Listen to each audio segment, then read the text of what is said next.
Computer की जो दुनिया है उससे आपका मैं आज परिचय करवाने वाला हूं। तो चलिए शुरू करते हैं। सबसे पहले बात आती है कि कंप्यूटर है क्या। आप सभी लोग जानते हैं कि कंप्यूटर एक इलेक्ट्रॉनिक डिवाइस है जो डेटा को इंफॉर्मेशन में कन्वर्ट करती है। अब बात आती है डेटा क्या होता है। तो डेटा संख्या, तथ्य और आंकड़ों को हम डेटा कहते हैं। Raw facts are known as data. Raw facts and figures are known as data. जैसे 50 है। अब ये 50 आप किसी से पूछेंगे 50 क्या है, तो वो सीधे से एक ही जवाब देगा कि सर ये 50 तो एक नंबर है सर। तो वास्तव में 50 क्या है? रो फैक्ट। रो फैक्ट्स और फिगर्स को हम लोग क्या बोलते हैं? डेटा।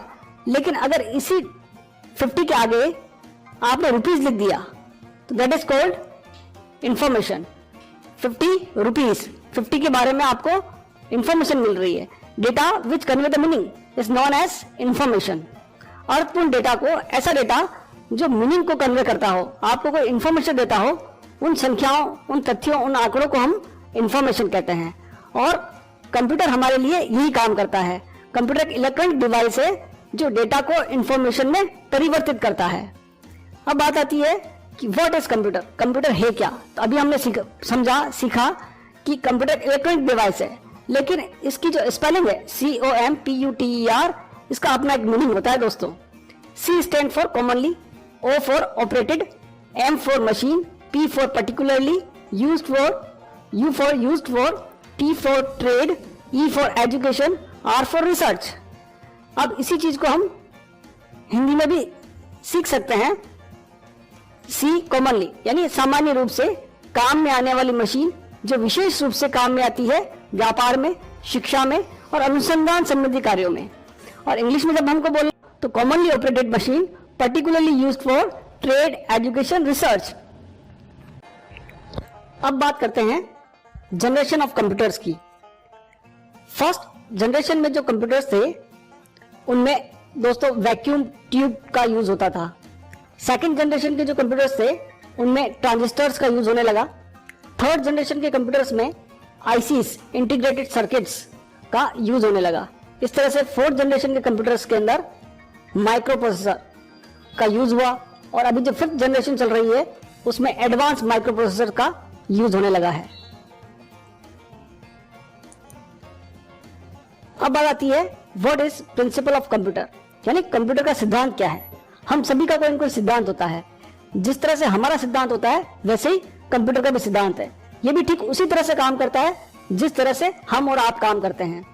जैसे यदि आपसे कोई आपका नाम पूछे कि आपका नाम क्या है, तो आप अपना जो भी नाम बताएंगे उसका प्रोसेस क्या हुआ। सबसे पहले आपने क्वेश्चन को इनपुट किया, कान से आपके क्वेश्चन कान से इनपुट हुआ, फिर उसकी प्रोसेसिंग आपके दिमाग में हुई, आपने सोचा समझा और जवाब तैयार किया। जवाब तैयार होने के बाद आपके मुंह से जवाब निकला कि सर मेरा नाम ये है XYZ, जो भी आपका नाम है। तो ये जो प्रोसेस है पूरा, ठीक इसी तरह से हमारा कंप्यूटर भी काम करता है।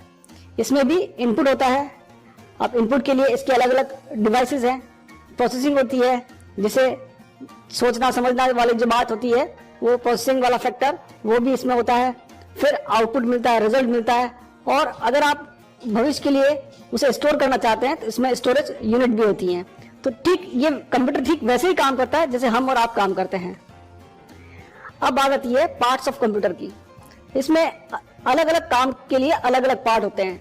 जैसे हमारे लिए इनपुट करने के लिए कान है, प्रोसेसिंग के लिए हमारे पास दिमाग है, स्टोरेज के लिए भी हमारे पास दिमाग है, और आउटपुट डिवाइस के फॉर्म में हमारे पास मुंह है। तो ठीक इस तरह से अलग अलग कामों को करने के लिए हमारे पास अलग अलग, भगवान ने आपको अलग अलग अंग दिए हैं, अलग अलग पार्ट्स दिए हैं बॉडी के। ठीक इस तरह से यहाँ भी अलग अलग कामों को करने के लिए अलग अलग पार्ट्स हैं। फर्स्ट जो हम बात कर रहे हैं वो है इनपुट डिवाइसेस। डिवाइसेस का मतलब है उपकरण। कंप्यूटर में इनपुट करने के लिए किन किन डिवाइसेस का हम लोग यूज करते हैं उसके बारे में हम लोग सीखते हैं। सबसे पहले दोस्तों बात करते हैं फर्स्ट इनपुट डिवाइस कीबोर्ड की। जैसा इसका नाम है कीबोर्ड, की मीन्स चाबी, यानी ये कंप्यूटर की चाबी है दोस्तों। जिस यूजर का हाथ कीबोर्ड पर अच्छी तरह से जमा होता है या जिसे कीज का पूरा नॉलेज होता है वो कंप्यूटर को बहुत अच्छी तरह से हैंडल कर सकता है, ऑपरेट कर सकता है। टाइप्स ऑफ कीज, यानी कीबोर्ड के अंदर अलग अलग तरह की कीज होती हैं। फर्स्ट जो होती हैं उन्हें हम अल्फाबेट्स के नाम जानते हैं, जिसमें स्मॉल A to Z और capital A to Z use होती हैं। नंबर्स की होती हैं 0 to 9। स्पेशल कीज होती हैं विंडोज की, अल्टर की, कंट्रोल की, नमलॉक की, function keys F1 to F12 होती हैं। ये अलग अलग वर्क को अलग अलग तरह से काम करने के लिए अलग अलग सॉफ्टवेयर में अलग अलग तरह से यूज होती हैं। अब सेकंड जो इनपुट डिवाइस है वो है माउस। जैसा इसका नाम है माउस, ये दोस्तों एक तरह का पॉइंटिंग डिवाइस है जो किसी भी चीज को, किसी भी प्रोग्राम को पॉइंट करने के लिए इसका यूज किया जाता है। माउस तीन तरह के जनरली मार्केट में मिलते हैं। एक होता है ऑप्टिकल माउस, एक ट्रैकबॉल माउस, एक वायरलेस माउस। इस माउस में तीन तरह के बटन होते हैं दोस्तों। जो लेफ्ट बटन होता है वो किसी भी प्रोग्राम को ओपन करने के लिए यूज में लिया जाता है। आप जिस प्रोग्राम को ओपन करना चाहते हैं उस प्रोग्राम के ऊपर अपना कर्सर ले जाएं, माउस पॉइंटर ले जाएं और फिर डबल क्लिक करें तो लेफ्ट क्लिक से दोस्तों डबल क्लिक किया जाता है। इस तरह से राइट बटन जो है वो सिंगल क्लिक करने के लिए यूज में लिया जाता है और सिंगल क्लिक जो है, सिंगल क्लिक किसी प्रोग्राम की प्रॉपर्टीज को एक्सेस करने के लिए यूज में लिया जाता है। इसी तरह से स्क्रॉल बटन, माउस के बीच में ये जो गिरी टाइप होता है उसको हम स्क्रॉल बटन कहते हैं। पेज अप और पेज डाउन करने के लिए इसका यूज किया जाता है। तो माउस में तीन बटन जनरली यूज में लिए जाते हैं, first left button, right button और स्क्रॉल बटन। माउस के साथ ही एक टर्म और जुड़ी हुई दोस्तों, ड्रैग एंड ड्रॉप, यानी किसी भी चीज को एक जगह से उठाकर दूसरी जगह पर ले जाने के लिए ड्रैग एंड ड्रॉप जो टेक्निक है वो भी माउस के साथ जुड़ी हुई है। अगला जो इनपुट डिवाइस है वो है जॉयस्टिक, जो जनरली वीडियो गेम्स वगैरह के अंदर यूज में आता है। अल्ट्रासाउंड मशीन्स के अंदर भी जॉयस्टिक का यूज किया जाता है। Next scanner, memory card reader, debit card, credit card reader, ये सारे भी इनपुट डिवाइसेस के ही एग्जाम्पल हैं। इस तरह से बार कोड रीडर, जो आपने मॉल्स वगैरह में देखा होगा कि किसी भी प्रोडक्ट की MRP को एक्सेस करने के लिए, उसको स्कैन करने के लिए इस तरह की एक मशीन का यूज होता है जिसे हम बार कोड रीडर के नाम से जानते हैं। अगला जो इनपुट डिवाइस आ रहा है वो है MICR machine, magnetic ink character recognisation. ये जो मशीन होती है दोस्तों ये जनरली बैंकों में यूज होती है और चेक के अंदर आपने सुना होगा माइक्रो चेक, उसमें एक नंबर होता है स्पेशल। उस माइक्रो चेक के अंदर जो नंबर है उस नंबर को ये मशीन अपने आप रीड करती है और उसे डिजिटल फॉर्म में यानी कंप्यूटर की भाषा में कन्वर्ट करने के लिए इसका यूज किया जाता है। अगले जो इनपुट डिवाइस है वो है OCR machine, optical character recognisation. जैसा इसका नाम है कैरेक्टर, ये कैरेक्टर को पढ़ती है और उसे डिजिटल फॉर्मेट में कन्वर्ट करती है। इस तरह से OMR, ऑप्टिकल मार्क रिकॉग्नाइजेशन या ऑप्टिकल मार्क रीडर, इस मशीन के द्वारा हम जो एग्जामिनेशन में आपने देखा होगा OMR शीट पर एग्जाम होता है तो उस एग्जाम में हम जो पेंसिल से या पेन से निशान करते हैं, गोले करते हैं, उन्हें ये मशीन रीड करती है। ऑप्टिकल मार्क रीडर या ऑप्टिकल मार्क रिकॉग्नाइजेशन। तो तीन मशीन है, MICR मशीन, OCR मशीन और OMR मशीन। इस तरह से इनपुट डिवाइस के अंदर ही वेब कैमरा, माइक्रोफोन, ये सारी चीजें इनपुट डिवाइस के अंदर ही यूज होती हैं। अगला जो टॉपिक आ रहा है दोस्तों वो है प्रोसेसिंग डिवाइस।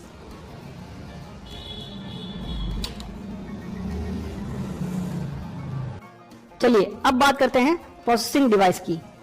प्रोसेसिंग डिवाइस में सबसे इंपॉर्टेंट और सबसे ज्यादा काम में आने वाला जो पार्ट है वो है CPU, सेंट्रल प्रोसेसिंग यूनिट। जैसा इसका नाम है, केंद्रीय संसाधन इकाई, यानी ये हमारे कंप्यूटर का एक तरह से ब्रेन होता है। जैसे ही आपने इसका नाम सुना और आपके दिमाग में इस तरह का एक पिक्चर, इमेज बन गई होगी।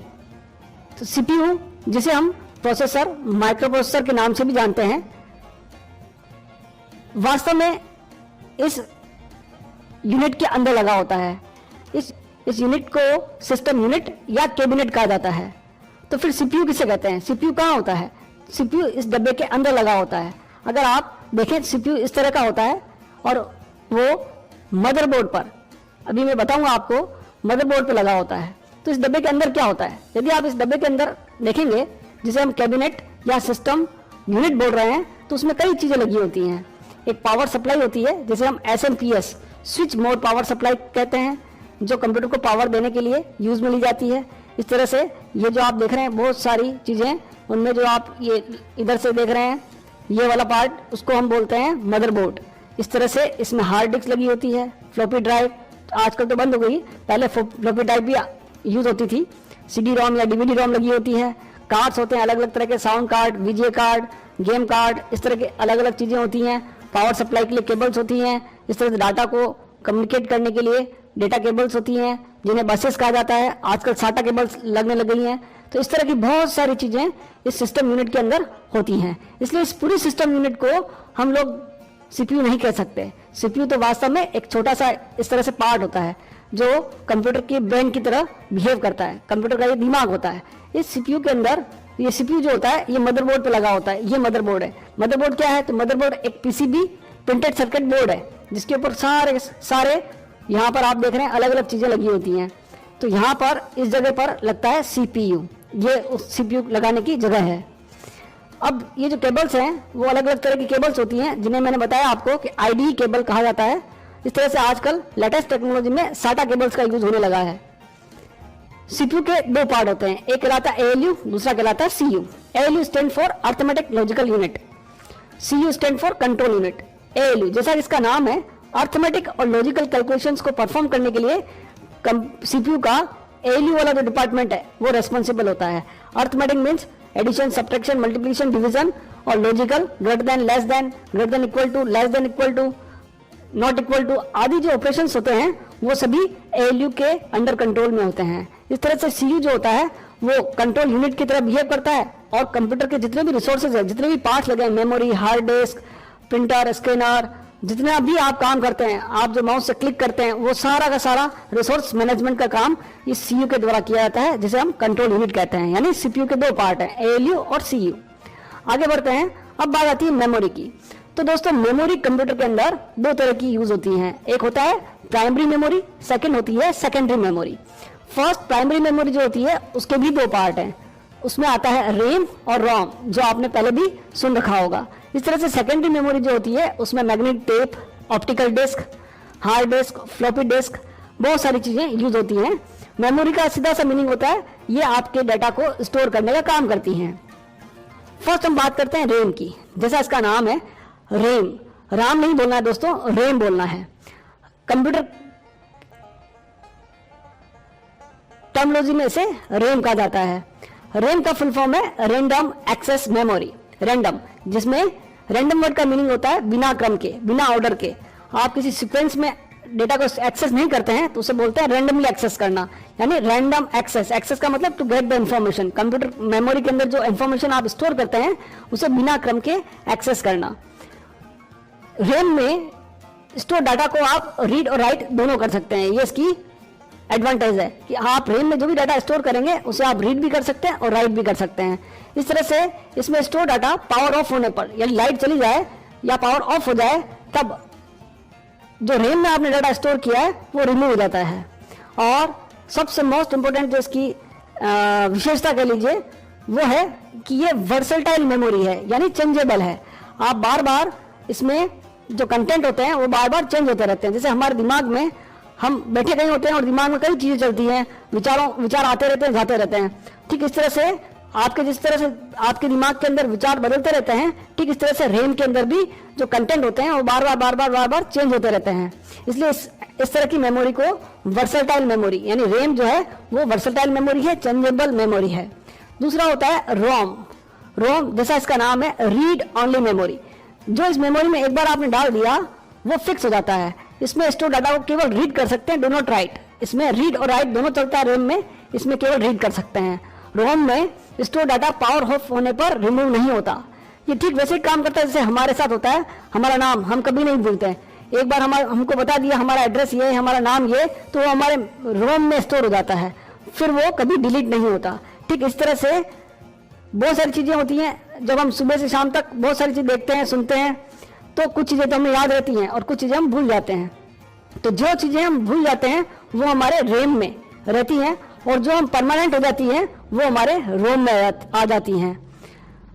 रोम नॉन वर्सेटाइल मेमोरी की कैटेगरी में आता है, यानी इसके कंटेंट चेंज नहीं होते हैं।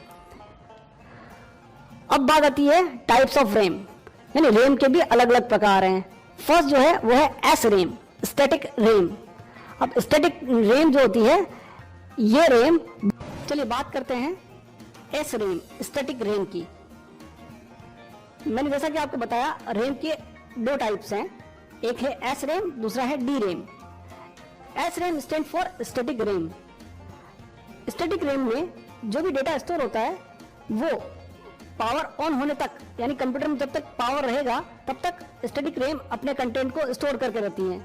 जैसे ही पावर ऑफ हुआ ये अपने कंटेंट को वॉश आउट कर देती है, यानी ये अपने आप को बार बार रिफ्रेश नहीं करती, इसके कंटेंट बार बार रिफ्रेश नहीं होते। जबकि डायनेमिक रैम, नाम ही इसका डी रैम या डायनेमिक रैम है, ये क्या करती है अपने कंटेंट्स को बार बार हर कुछ सेकंड्स में अपने कंटेंट को बार बार रिफ्रेश कर देती है। डी रैम के भी तीन टाइप है। फर्स्ट है EDO, extended data out random access memory. Second है SD RAM, synchronous dynamic random access memory. Third होती है डीडीआर रैम, जो अभी आजकल मार्केट में चल रही है, डीडीआर डबल डेटा रेट। तो दोस्तों ये थे टाइप्स ऑफ रैम्स। इसी तरह से बात आती है टाइप्स ऑफ रोम की।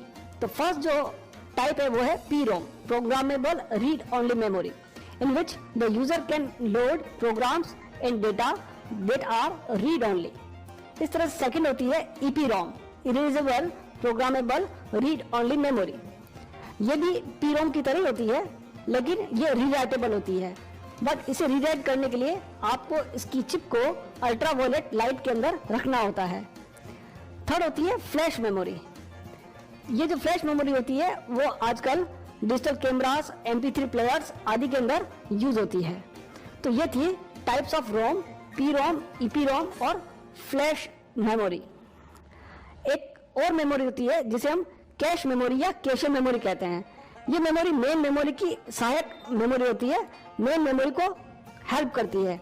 एक्चुअल में जब CPU और मेन मेमोरी के बीच में डेटा कम्युनिकेट होता है तो कैश मेमोरी उसमें अपनी महत्वपूर्ण भूमिका अदा करती है। जिस कंप्यूटर में जितनी ज्यादा कैश मेमोरी होगी उतना ही कंप्यूटर की स्पीड तेज और बेटर होगी।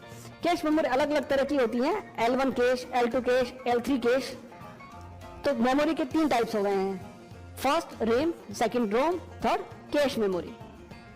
इस तरह से मैंने जो आपको कैबिनेट दिखाया था, सिस्टम यूनिट दिखाई थी, उसके अंदर एक मदरबोर्ड लगा हुआ है। उस मदरबोर्ड पर एक सेल लगता है जिसे हम सीमोस बैटरी कहते हैं। ये सीमोस बैटरी कंप्यूटर के डेट और टाइम को कंट्रोल करने के लिए यूज में ली जाती है। CMOS complementary metal oxide semiconductor, इस सीमोस बैटरी से कंप्यूटर की डेट और टाइम कंट्रोल होते हैं। नेक्स्ट जो टॉपिक आ रहा है वो है स्टोरेज डिवाइसेस या सेकेंडरी मेमोरी। डेटा को स्टोर करने के लिए जैसे हमारे घर में स्टोर रूम होते हैं, इस तरह से यहाँ पर अलग अलग तरह के स्टोर रूम है। फर्स्ट है HDD, हार्ड डिस्क डिवाइस या हार्ड डिस्क ड्राइव। आपने सुना होगा C drive, D drive, E drive. वास्तव में ये C, D और E या आगे और भी अल्फाबेट हो सकते हैं या कम भी हो सकते हैं, ये सभी हार्ड डिस्क के पार्टीशंस होते हैं। हार्ड डिस्क दिखने में कुछ इस तरह की होती है, अंदर इस तरह की एक प्लेट डिस्क लगी होती है और ये हेड है उसका, वो इस डिस्क पर डाटा को रीड और राइट करने का काम करता है। ये डिस्क बहुत तेजी से RPM की फॉर्म में, रोटेशन पर मिनट के हिसाब से इसकी स्पीड को मेजर किया जाता है और ये काफी तेजी से रोटेट करती है और हेड उस पर जाकर आपके डाटा को रीड और राइट करने का काम करता है। तो दोस्तों CPU जो है एक तरह का शॉपकीपर हो गया, रैम उसके लिए शोरूम का काम करती है, हार्ड डिस्क गोडाउन का काम करता है। हार्ड डिस्क में जो भी डेटा स्टोर होता है वो CPU के थ्रू रैम यानी शोरूम में आपको दिखाई देता है। अब स्टोरेज डिवाइस में दूसरा जो कंपोनेंट है वो है DVD या CD रोम। DVD जिसे हम डिजिटल वर्सेटाइल डिस्क भी कहते हैं, इसकी कैपेसिटी दोस्तों 4.7 GB के आसपास होती है। इस तरह से CD ROM, compact disc read only memory, CD जिसे हम कॉम्पैक्ट डिस्क कहते हैं। ये दोनों चाहे वो DVD हो चाहे वो CD हो, दो तरह की आती हैं, CDR और CD RW, यानी DVD R और DVD RW। R for read only, यानी ऐसी CD या DVD जिसमें कंटेंट एक बार आपने अगर राइट कर दिया तो उसे मिटा नहीं सकते। दूसरा होता है रीराइटेबल, एक बार लिखा फिर मिटा के फिर से और रिकॉर्डिंग की जा सकती है। अभी आजकल मार्केट में ब्लू रे डिस्क और आ रही है जिसकी कैपेसिटी 50 to 500 GB होती है। इस तरह से स्टोर करने के लिए स्मार्ट मीडिया कार्ड्स मार्केट में मिलते हैं। Mini SD card, micro SD card जो आपने अपने मोबाइल में भी यूज किए होंगे, वो उसी तरह से कंप्यूटर में भी यूज किए जा सकते हैं। अगला टॉपिक आ रहा है दोस्तों आउटपुट डिवाइस, और सबसे फर्स्ट और कॉमन जो आउटपुट डिवाइस है वो है मॉनिटर, जिसे विजुअल डिस्प्ले यूनिट, वीडियो के नाम से भी जाना जाता है।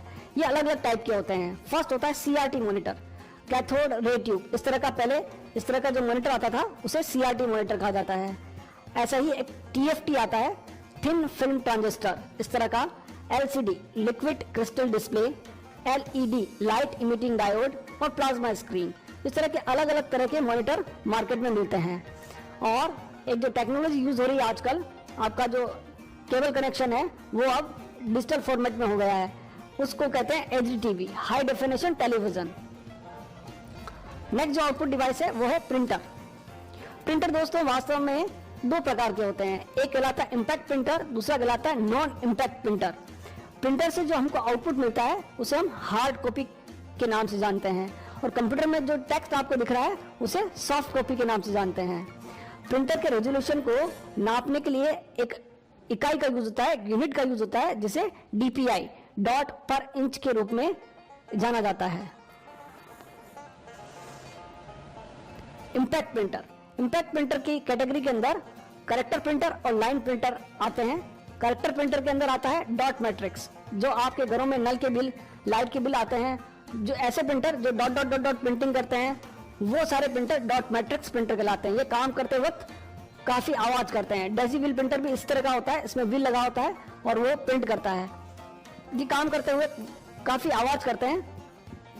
सेकंड प्रिंटर जो होते हैं लाइन प्रिंटर, इनमें चेन प्रिंटर और ड्रम प्रिंटर को शामिल किया गया है।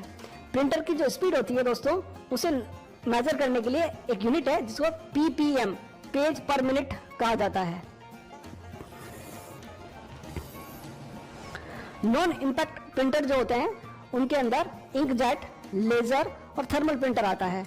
इंकजेट प्रिंटर, जैसा इसका नाम है इंकजेट, पेपर पर स्प्रे करता है इंक की और फिर प्रिंटिंग करता है।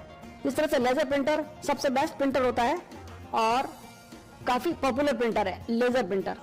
नेक्स्ट जो प्रिंटर होता है थर्मल प्रिंटर। ये थर्मल प्रिंटर स्पेशल पेपर पर प्रिंट करता है, और आपने देखा होगा जो ATM मशीन है उससे जो आपको रिसिप्ट मिलती है वो थर्मल प्रिंटर से ही रिसिप्ट प्रिंट होती है। थर्मल प्रिंटर प्रिंट करने के लिए हीट एलिमेंट का यूज करता है। इस तरह से जो आपका लेजर प्रिंटर है वो फोटो सेंसिटिव एलिमेंट्स का यूज करते हुए फिर प्रिंट करता है। लेजर प्रिंटर के अंदर टोनर, इंक को हम टोनर कहते हैं, लेजर प्रिंटर के अंदर टोनर यूज होता है। और जनरली ये black and white printer use होते हैं, लेकिन कलर प्रिंटर भी लेजर की फॉर्मेट में आता है लेकिन वो काफी महंगा होता है। इंकजेट प्रिंटर कलर और ब्लैक एंड व्हाइट दोनों एक साथ प्रिंट आउट निकालते हैं। हेडफोन और स्पीकर, इन्हें भी आउटपुट डिवाइसेस के फॉर्मेट में हम लोग जानते हैं। इस तरह से बड़े बड़े मेप, फ्लैक्स, पोस्टर्स प्रिंट करने के लिए जिस डिवाइस का यूज होता है उसे प्लॉटर कहा जाता है। यानी छोटे प्रिंटर से, ये जो छोटे प्रिंटर है इनसे हम लोग बड़े बड़े मेप, फ्लैक्स, पोस्टर्स प्रिंट नहीं कर सकते, उनके लिए प्लॉटर्स का यूज होता है। इस तरह से कुछ डिवाइसेस ऐसी हैं जो इनपुट और आउटपुट दोनों का काम करती है, जिन्हें मल्टी फंक्शनल डिवाइसेस कहा जाता है। जैसे फैक्स मशीन, ऐसी एक मशीन जिसमें स्कैनर, प्रिंटर, फैक्स मशीन और आपका कॉपियर मशीन, वो सारी चीजें एक साथ होती है, एक ही मशीन में होती है, इसलिए ऐसी मशीन्स को मल्टी फंक्शनल डिवाइसेस भी कहा जाता है। ऐसा ही एक और नेक्स्ट है मोडेम। दोस्तों मोडेम कंप्यूटर में इंटरनेट चलाने के लिए यूज में लिया जाता है। मोडेम एक ऐसा डिवाइस है जो डिजिटल सिग्नल्स को एनालॉग में और एनालॉग सिग्नल्स को डिजिटल सिग्नल्स में कन्वर्ट करता है। मैं आगे इंटरनेट पर एक वीडियो बनाने वाला हूँ, वहाँ मैं आपको पूरा वर्किंग ऑफ इंटरनेट के बारे में समझाऊंगा कि ये डिवाइस मॉडेम किस तरह से काम करता है और क्या इसकी नीड है। अभी आपको केवल मॉडेम मॉड्यूलेटर डीमॉड्यूलेटर से कहा जाता है। मॉडेम इंटरनेट चलाने के लिए यूज में लिया जाता है और ये क्या करता है, ये एनालॉग सिग्नल्स को डिजिटल में और डिजिटल सिग्नल्स को एनालॉग में कन्वर्ट करता है। वास्तव में हमारे टेलीफोन लाइन में से जो वेव्स हमको मिलती हैं वो एनालॉग वेव्स होती हैं और ये एनालॉग वेव्स हमारा कंप्यूटर सिस्टम नहीं समझ पाता। हमारा कंप्यूटर सिस्टम डिजिटल वेव्स को या डिजिटल तरंगों को ही समझ पाता है। तो कोई ऐसा डिवाइस की हमको जरूरत पड़ती है जो डिवाइस टेलीफोन लाइन के एनालॉग सिग्नल्स को डिजिटल में कन्वर्ट कर कंप्यूटर को सप्लाई करे और कंप्यूटर के डिजिटल सिग्नल्स को फिर से एनालॉग में कन्वर्ट कर टेलीफोन लाइन को सप्लाई करे। तो ऐसे उपकरण को हम मॉडेम कहते हैं, मॉड्यूलेटर डीमॉड्यूलेटर। अगला जो टॉपिक आ रहा है वो है टाइप्स ऑफ कंप्यूटर सिस्टम। अब कंप्यूटर कई तरह के होते हैं और अगर हम इसे ऑपरेटिंग प्रिंसिपल के आधार पर वर्गीकृत करें या क्लासिफाई करें तो फर्स्ट जो है वो है एनालॉग कंप्यूटर। ऐसे कंप्यूटर डायरेक्ट नंबर पर काम नहीं करते हैं, नंबर सिस्टम पर काम नहीं करते हैं। ऐसे कंप्यूटर्स का यूज वोल्टेज, टेम्परेचर, करंट आदि को मेजर करने के लिए किया जाता है। सेकंड जो कंप्यूटर है वो है डिजिटल कंप्यूटर्स, जिन्हें हम और आप अच्छी तरह से जानते हैं। थर्ड जो कैटेगरी है वो है हाइब्रिड कंप्यूटर्स, ऐसे कंप्यूटर जिनके अंदर एनालॉग और डिजिटल दोनों का मिक्सअप होता है। इस तरह से अगर आप साइज, स्टोरेज, कैपेसिटी और वर्किंग के आधार पर कंप्यूटर सिस्टम्स को क्लासिफाई करें तो फर्स्ट जो है वो है सुपर कंप्यूटर्स। सुपर कंप्यूटर काफी शक्तिशाली कंप्यूटर होते हैं। इनका यूज मौसम की भविष्यवाणियां, कॉम्प्लेक्स कैलकुलेशन, साइंटिफिक कैलकुलेशंस, भूकंप, अर्थक्वेक, इन सब को कैलकुलेट करना, इनकी कैलकुलेशंस करना, इनकी फोरकास्टिंग करना, टेलीकम्युनिकेशंस के काम करना, सैटेलाइट लॉन्च करना आदि कामों को करने के लिए सुपर कंप्यूटर का यूज होता है। जो फर्स्ट सुपर कंप्यूटर था उसका नाम है CDC 6600 और भारत का जो पहला सुपर कंप्यूटर है उसका नाम है परम। अगला जो कंप्यूटर आ रहा है वो है main frame computer. Main frame computer जैसा कि आपको डायग्राम में दिख रहा है, आदमी के आकार के बड़े बड़े कंप्यूटर्स होते हैं जिनमें डाटा मैग्नेटिक टेप में स्टोर होता है। ये मेन फ्रेम कंप्यूटर्स बहुत बड़े डाटा को स्टोर करने के लिए यूज में लिए जाते हैं, काफी महंगे होते हैं और बड़े बड़े ऑर्गेनाइजेशंस इनका यूज करते हैं। इस तरह से जो नेक्स्ट कंप्यूटर है वो है मिनी कंप्यूटर। नाम भले ही दोस्तों इसका मिनी है, लेकिन आप देख रहे होंगे डायग्राम में कि किस तरह का ये दिखाई देता है। जिन लोगों की कस्टम एप्लीकेशंस होती हैं, जैसे कोई सीमेंट प्लांट है, वहां पर कंप्यूटर यूज किया जाता है, तो वहां हमारे तरह डेस्कटॉप कंप्यूटर यूज में नहीं लिए जाते। वहां पर स्पेशल उनके काम को करने के लिए ही कंप्यूटर्स को यूज में लिया जाता है। तो ऐसे जो कंप्यूटर्स हैं उन्हें मिनी कंप्यूटर्स कहा जाता है।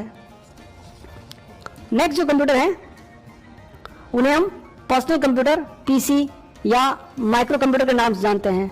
इनके कई नाम हैं, desktop, notebook, tablet PC, handheld computers.